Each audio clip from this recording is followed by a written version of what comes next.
Hi, and welcome to Conservative and Chic Podcast, the voice of the modern conservative woman on the go. I am your host, Nicole Cleveland.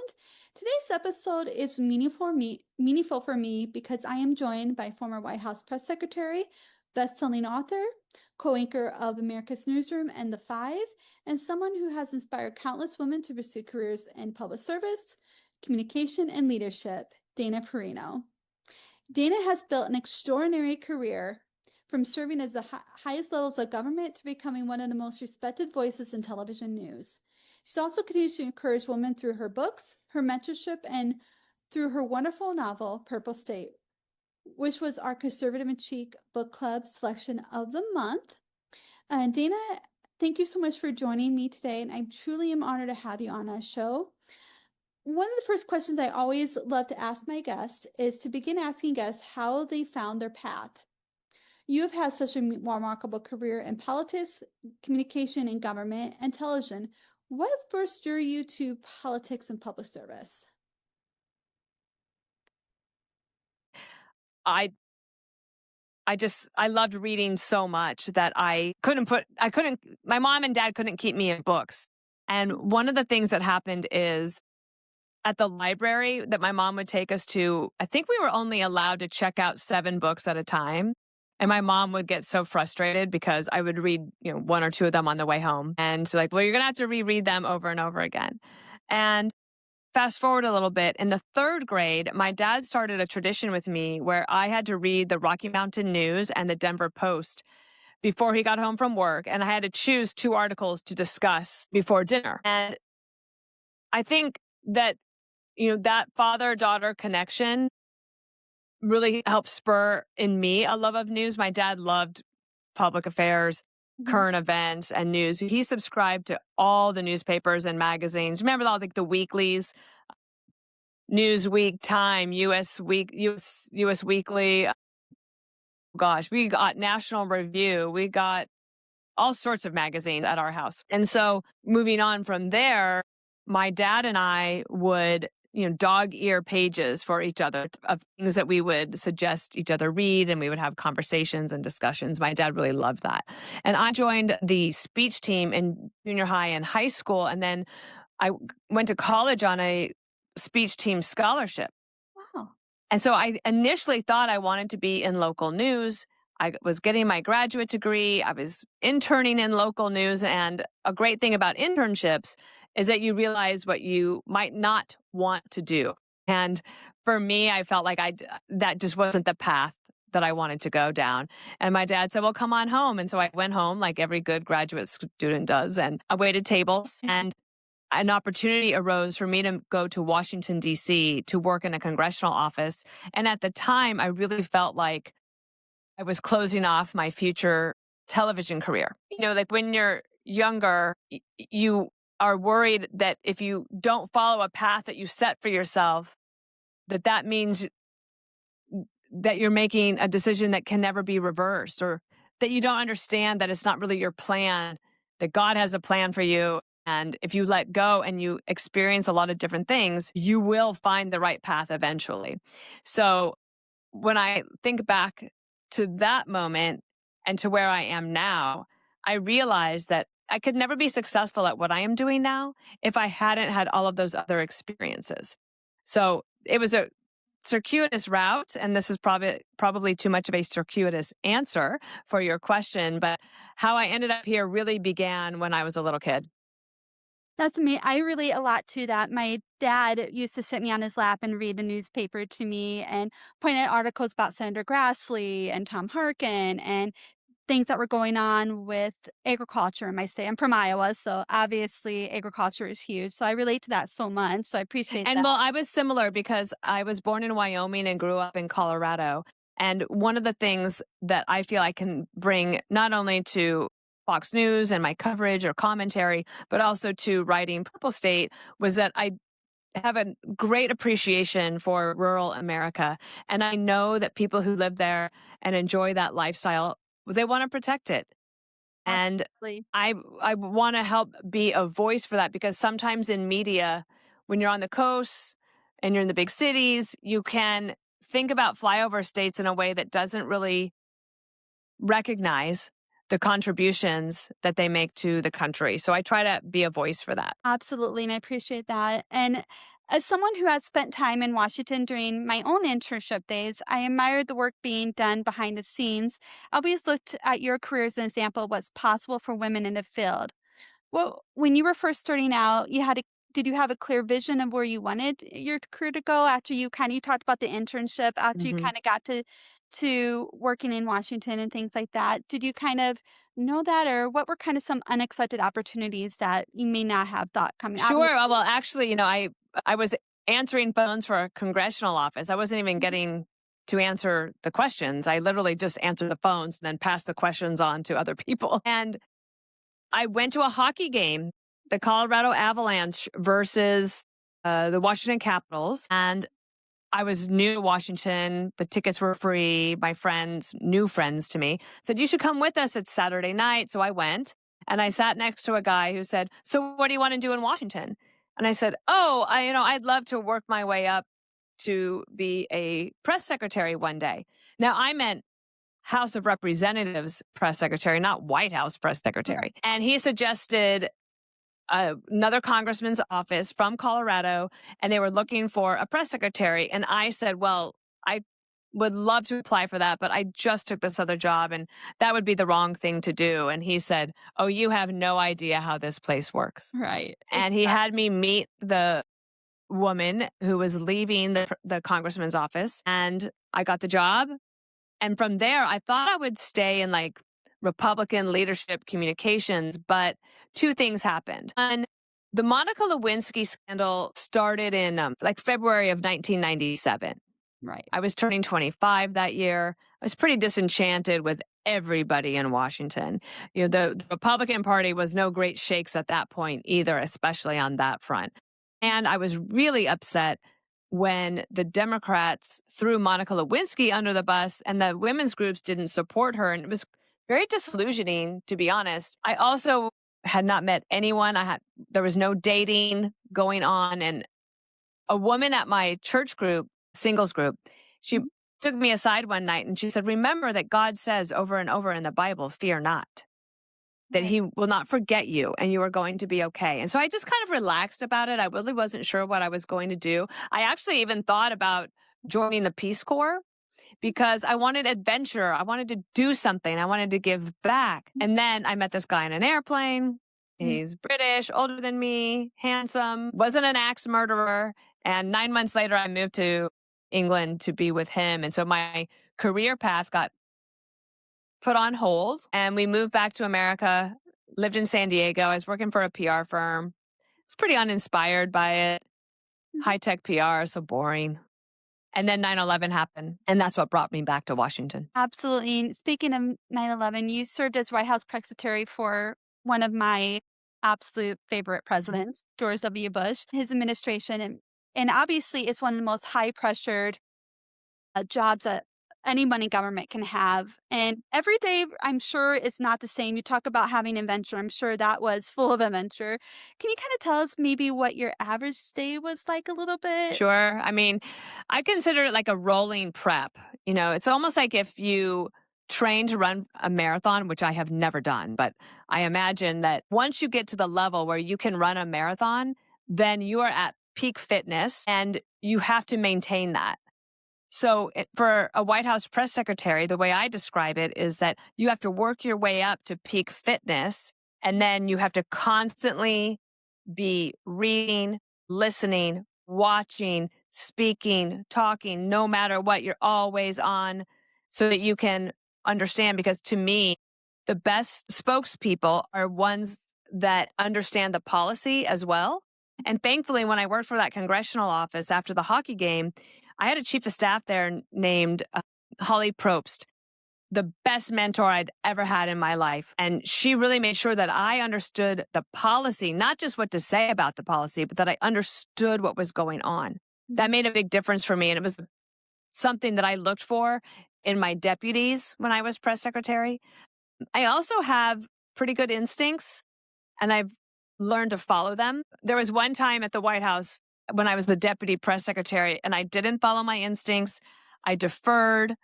on something that I thought was going to be a problem, but I was told by Scott McClellan, the press secretary, is it's no problem. And it did cause a huge problem by not being proactive enough to get in front of it. It was about Dubai ports that wanted to invest in an American port in Florida. So I look back on that as such a lesson to follow your intuition and your instincts and to act and be proactive. And even if somebody says, oh, I don't think that's going to be a big deal, but your gut is telling you it's going to be, then you have to ask yourself, like, is it worth it to move forward and raise my hand again? And I wish I had done that. Absolutely. And after we're going to get to Purple State in just a second because I'm so excited Sure. about talking about it, but just have No, one I'm talking about anything. And so I want to talk about your life at Fox News. After the White House, you went to Fox News. And of course, now you are one of the most trusted news sources in the country. I mean, I have a cup of coffee with America's Newsroom Oh, every great. morning and DVR the five all the time. I love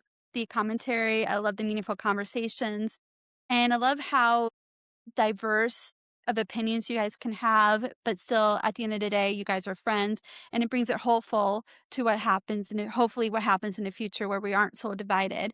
But can you kind of talk about how you became a Fox News anchor and kind of the process of finding your family at Fox News? Sure. So when I first left the White House, I was so worried that I would never, ever have a close team like that again. And I'm happy to say that I do have that here. Have never been happier than I am right now at Fox News, and I've always been pretty happy. I'm a glass half full kind of person anyway, but what a great opportunity I have had here. I always wanted to be a part of the conversation. After I left the White House, and I had an opportunity to be a contributor. And at the time, I was mostly just doing guest segments for when a policy issue was being discussed. And at the time, if you think back to 2009, 2010, a lot of that was President Obama tearing after George W. Bush. And so I would always be out there to try to defend and advocate for 43. Then when the 5 started, it was the first time in my life that I had ever been asked my personal opinion about anything.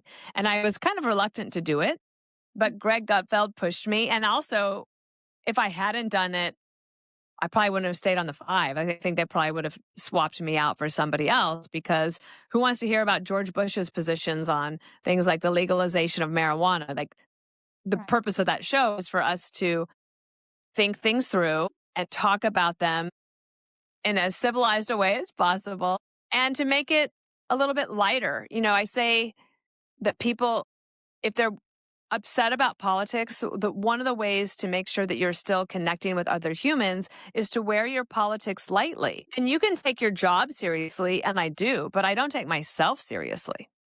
Right. And that makes a difference. So one of the things we try to do at the 5 is have some humor and to show people that there is a way to have big, robust debates without ruining your friendships.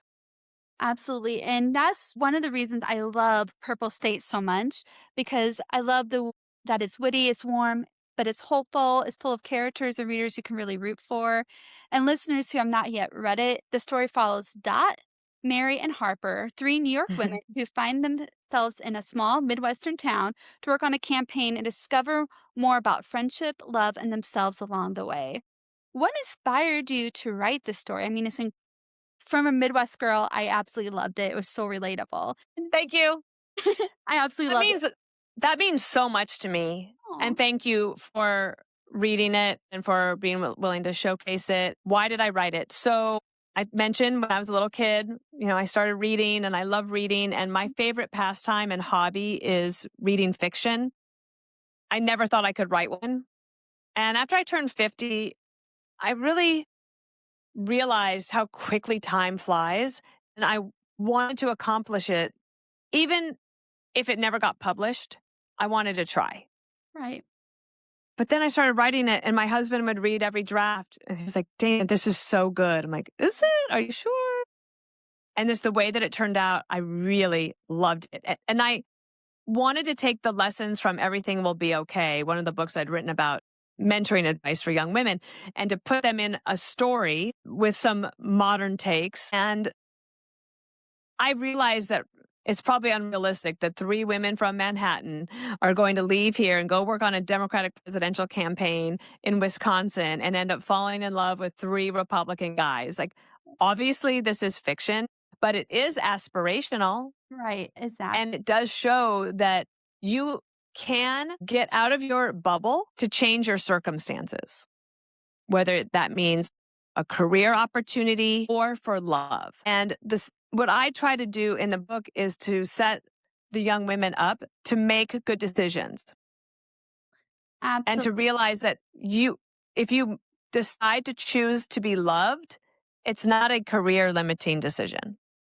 Right, exactly. And that's one of the things I love so much about it. That and the friendship. That Marion Harper have that's one of the strongest. I mean, finding love actually is the strongest part, but the friendship is one of the strongest parts of the book that support each other, they challenge each other, and they're honest with each other. They root for each Yeah. other. And I love that. I didn't realize how important that was going to be to readers. Yeah, it was really important. Someone who works. Yeah, I'm surprised. Like one of the first interviews I did, they said, "Did you mean to make their friendship a character in the book?"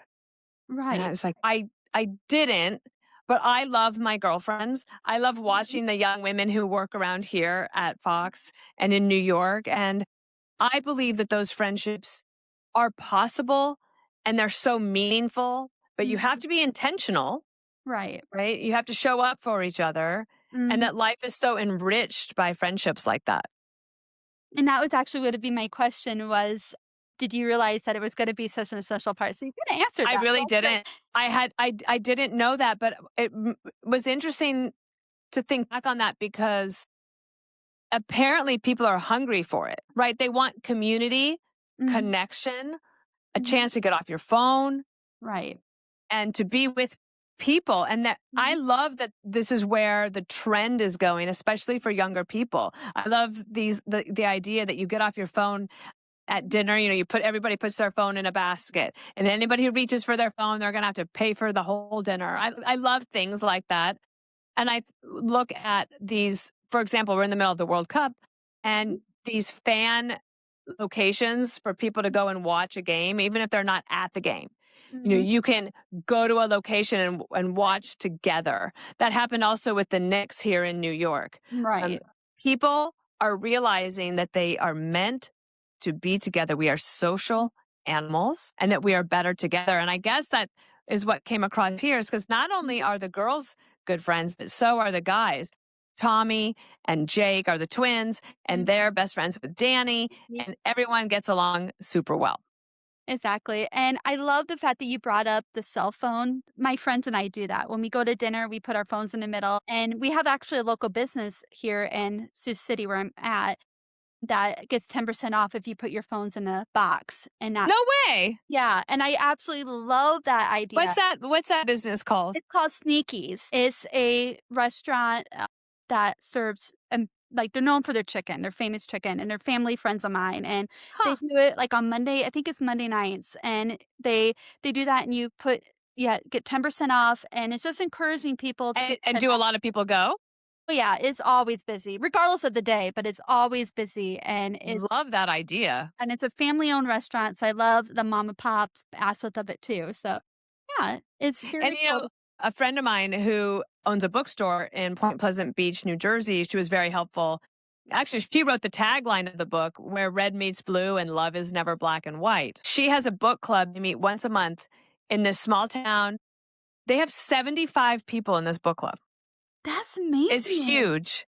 That And is I go back to people wanting to read something that's not on their phone and to get together and see other people and look forward to those friendships. And, at a book club, you can have a pretty robust debate there too.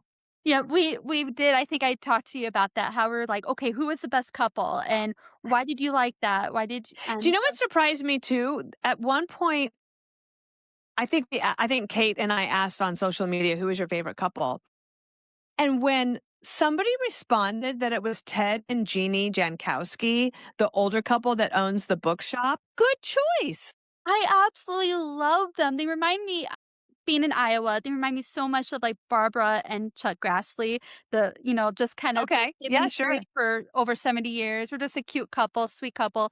But that's just like that. And that's actually was one of the questions I was to say. The side characters are so relatable. It's so small town fun, I and love Rose.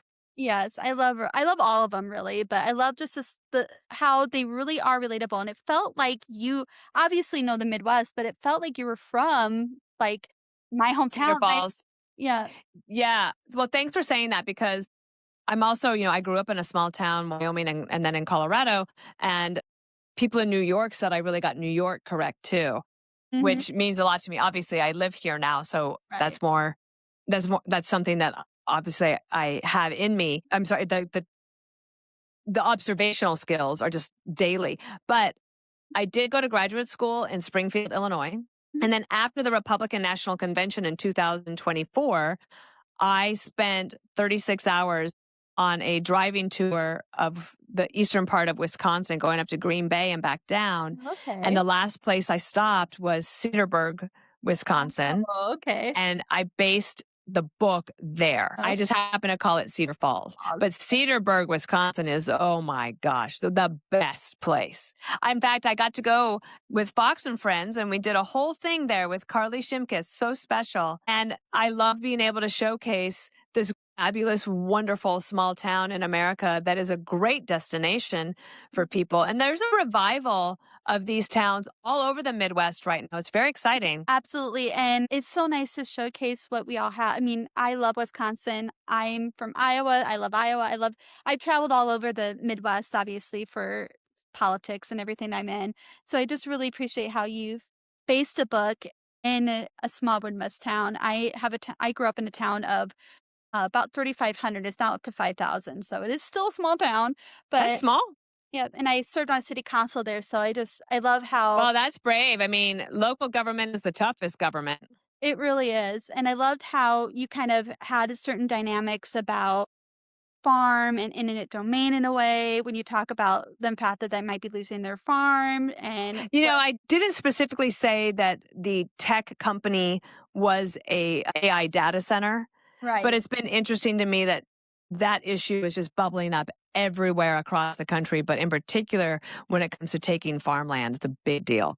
Yep, we actually have a debate about 7 miles, a small town, about 700 people, I would say, just about 7 minutes from me that are having that actual debate right now, and And is it 50-50 or how does it turn it's out? probably about 70 to 20 or 70-30.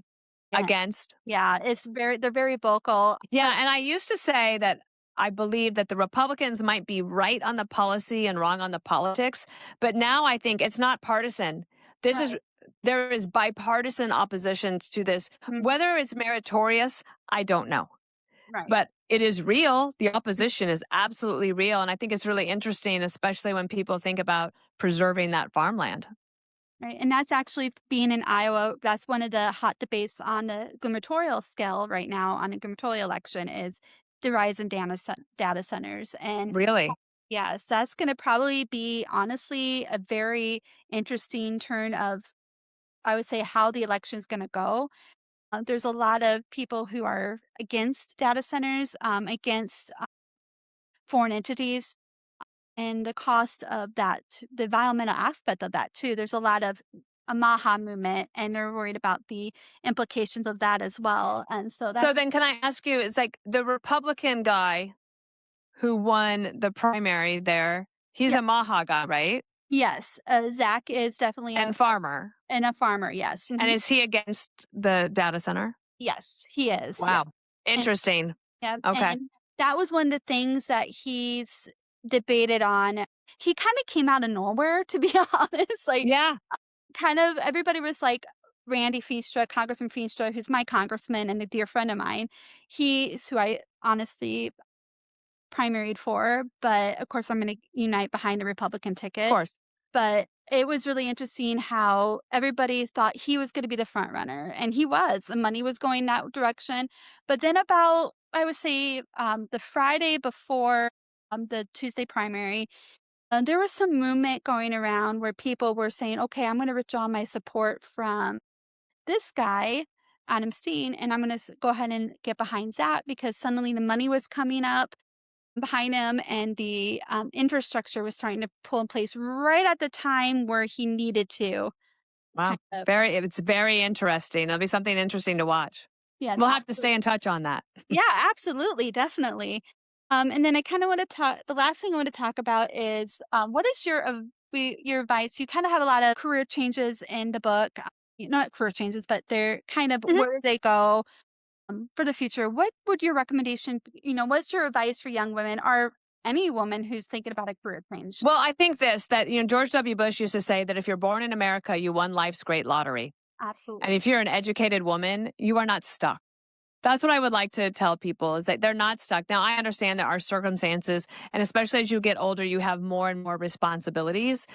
Whether you're taking care of children, you might be taking care of parents, you might be the primary breadwinner of your household. But especially for younger people, try.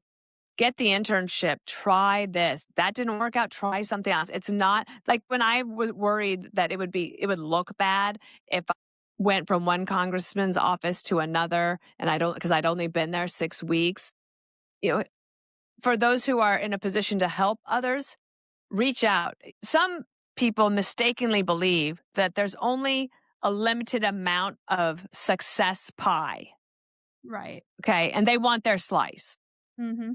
But they don't realize, in my opinion, what happens is that if you help others, the pie keeps growing. Absolutely. And I want people, and I watched here, if I help you, I want to see you helping somebody else. When I did Minute Mentoring, the only thing I asked of those young women is that they promised me that they would pass it on to the next generation. And I love the community that I have created through that. What's interesting is that everything will be okay. Plus, the next book, I wish someone had told me. I realized that these people that I had been mentoring from when they were in their early 20s were now in their upper 30s, and they were mothers and they had big jobs and they had huge decisions to make. So that's why in that last book I did of nonfiction, I went bigger and broader. And I also didn't do it just for young women because there was plenty there for everybody. And the advice held for both men and women. Absolutely, and I love that, and I love how you talk about the success pie because it is so important that we pay it forward because for me, I being on the city council, I was the only woman on the city council. Wow. I was the youngest by like 30 years. I was 25, I was just out of I college. bet they loved having you there. Yeah, there was some intimidation tactics that were kind of in place, but also I think they thought I was gonna come in and change the whole landscape and want to, rock the boat and kinda try to change it and realize I just wanted to serve, and there was a lot of interesting dynamics there that happened in place. I remember my first time I was actually going door knocking. They looked at me and they go, "Are you even 18? Are you even old enough to vote?" I'm like, "I am 24. I can Right. do this." But it was being taken seriously. Senator Marsha Blackburn has a good story about that. When she first ran for Congress in Tennessee, she would have been the first woman back then to be a congressman from that state. And she said that this one guy said, "Little lady, what would I call you if you won this election?" And she said, "You can call me congressman." Absolutely, and I love that. She actually told me that story, really. Oh, really? It It was stuck with me. I think it's a good one. it's so funny. It stuck with me too. When you're saying, I'm like, I wonder if she's gonna bring that up because I was actually working, volunteering for President Bush, and she came to Iowa and she was a congresswoman at that point, but she came in and kind of campaigned for him, and she was talking. I had just kind of started getting ready to run, and she was telling me, she's like, "You know what? This is a story I got to tell you." And she told me, and it was just Yeah, women have to help each other. It matters. absolutely, and that's kind of what I love about your books and love about the mentorship and the attitude that you have because and the posts that you have, and they're all relatable, but they're also motivational too. And so I really Okay. appreciate the Well, book I is hope not that, like this. I hope that in writing my advice into a story, into a novel that is a romantic comedy, that it lands for people that might not have heard that advice before. Yeah, my good friend of mine read it, and because I'm like, I'm gonna have her on my show. You need to read this, and she can't. She says, "This is the best book I've ever read." That's so. She goes, "I hate politics." If she does, she's Yeah. like, we don't talk politics. Like, I hate politics so much, but I loved watching, or like not watching, but listening to. She listened on Great. Yeah. well, The but she audiobook is good. listening to what the and she goes, I actually walked, a little bit, like 10 minutes longer so I could get to the end of the chapter because I wouldn't know what was coming next, and I love that. I had a friend tell me that she went on a 20-minute additional errand and uh-huh, went all the way around before she went home because she didn't want to end the chapter yet. uh, That's thrilling for me to hear. Thank you so much. you're so welcome, and as we look ahead to, your next but are you gonna write another one? So Like, I love it. I do feel that these three women characters in the book and their boyfriends Mhm. have more to say. Right. So I hope that there's another one about them. I have ideas. I'm going to meet with my editor in a couple weeks, so we'll see what he thinks. And and now that I've written one novel, it's like I look all around and I see stories everywhere. Mhm. And I really enjoy the craft. It's a hobby. I only work on the weekends. I only write on the weekends. My day job is very, very full and important for me to focus on that. So my hobby has become writing these books, and I'm so honored and grateful for your time and your interest and for telling a friend to read it. And especially because if they're not into politics or they're not into romantic comedies, if they read this or listen to it and they get a taste to want to read more, not necessarily just my books, but more reading, I think is a great thing for the country. Absolutely, that's why I started my book club, because I wanted to inspire people to get off the phone and get away from your devices and get away from the TV and just put your y a well-read woman is a dangerous woman is a quote that I heard, and I absolutely love that. You might tell your girlfriend, I loved a book called Dolly All the Time. You told me about that, I just read it, Yes, I it's love it. fabulous. And so if she wants something to listen to, I highly recommend it. It is so good. And so I just wanted in closing, I just want to thank you so much for joining me today. It's been such an honor to have you on my show and grateful for your time and your leadership and encouragement to continue to give women across the country. For everyone listening today, be sure to pick up Dana's Perino's best-selling novel, Purple State, wherever books are sold. And you can catch Dana weekdays on America's Newsroom and The Five on Fox News. And thank you for listening to Conservative and Chic Podcast. If you enjoyed today's episode, please subscribe, leave a review, and share it with a friend. Until next time, stay informed, stay inspired, and stay chic.